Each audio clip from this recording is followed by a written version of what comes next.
ಹಿಂದೆಗಡೆ ಬೆಟ್ಟ ಕಾಣಿಸ್ತಿದೆ ನಿಮಗೆ ಲೈಟಾಗಿ, ಸುತ್ತ ಬೆಟ್ಟ ಇದೆ. ಈಗ ನಾನು ತೋರಿಸ್ತಿದ್ದೀನಿ ನೋಡಿ, ತಾಳೆ ಬೆಟ್ಟದ 7 ಸುತ್ತಿನ ಬೆಟ್ಟ ಇದು. 7 ಸುತ್ತಿನ ಬೆಟ್ಟದಲ್ಲಿ 3ನೇ ಸುತ್ತ ಹತ್ತಿ 4ನೇ ಸುತ್ತ ಹತ್ತೋದಕ್ಕೆ ಹೋಗ್ತಾ ಇದ್ದೀವಿ. ಈಗ ಇದು ಹತ್ತದ ಮೇಲೆ ಆಮೇಲೆ ಆನೆತಲದಿಂಬು ಹತ್ತಬೇಕು. ಆನೆತಲದಿಂಬು ಹಾಗೆ ಈಗ ಇದು ಕಾಲ್ದಾರಿ, ತಾಳೆ ಬೆಟ್ಟದ ಕಾಲ್ದಾರಿ. ಆನೆತಲದಿಂಬು ಸಹ ಕಾಲ್ದಾರಿದಲ್ಲಿ ಹೊರಟೋಗ್ತೀವಿ. ಬಸ್ ಹೋಗ್ತದಲ್ಲಲ್ಲಿ ಮೇನ್ ರೋಡು ನೋಡಿ, ಇಲ್ಲಿ ರೋಡ್ ಕಾಣಿಸ್ತದೆ, ಇದು ಮೇನ್ ರೋಡು. ಮೇನ್ ರೋಡಲ್ಲಿ ಅದು ಸ್ವಲ್ಪ ದೂರ ಆಗುತ್ತೆ, ಹಾಗಾಗಿ ಕಾಲ್ದಾರಿದಲ್ಲಿ ಈ ರೀತಿ ಹೊರಟೋಗ್ತೀವಿ. ಮೊದಲೆಲ್ಲ ಈ ರೀತಿ ಇಷ್ಟು ನೀಟಾಗಿ ಇರಲಿಲ್ಲ ರೋಡೆಲ್ಲ, ಮಾಮೂಲಿ ಈ ರೀತಿ ಮಣ್ಣಾಗಿ ಇರ್ತಾಯಿತ್ತು. ಈಗ ಸ್ವಲ್ಪ ಒಂದು 3 ವರ್ಷದಿಂದ ಬೆಟ್ಟಗಳಲ್ಲಿ ಸ್ವಲ್ಪ ಚೆನ್ನಾಗಿ ಡೆವಲಪ್ಮೆಂಟ್ ಮಾಡಿದ್ದಾರೆ. ನಮಗೂ ನಡೆಯೋದಕ್ಕೆ ಈಸಿ ಆಗುತ್ತೆ.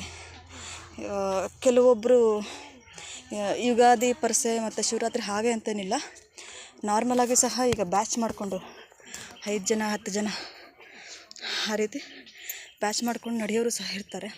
ಅಂದರೆ ವರ್ಷ ಪೂರ್ತಿ ನಡೀತಾ ಇರ್ತಾರೆ ಮಾದಪ್ಪನ ಬೆಟ್ಟಕ್ಕೆ.